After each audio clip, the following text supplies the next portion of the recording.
Assalomu alaykum Instagram qadrli obunachilar. Sizlarga yana Andijon oshxona mebellari. Bu safargi mebelimizni Namangan viloyati Chush shahriga olib kelib ustanovka qilib berdik. Ko'p qavatli uylarga.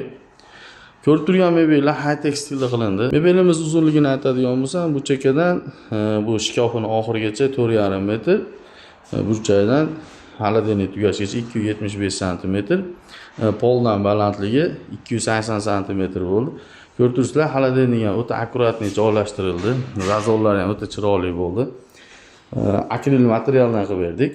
Kapuchinoga daraxt svetli akrilni bir-biriga uyg'unlashtirdik. Orqasidagi granitlarni ham biz o'zimiz qilib berdik. Stolishnicasi rossiyskiy stolishnichadan qalinidan bo'ldi. Ko'rib turibsizlar, umuman ruchka ishlatilmagan, hamma yo'g'i bez ruchka.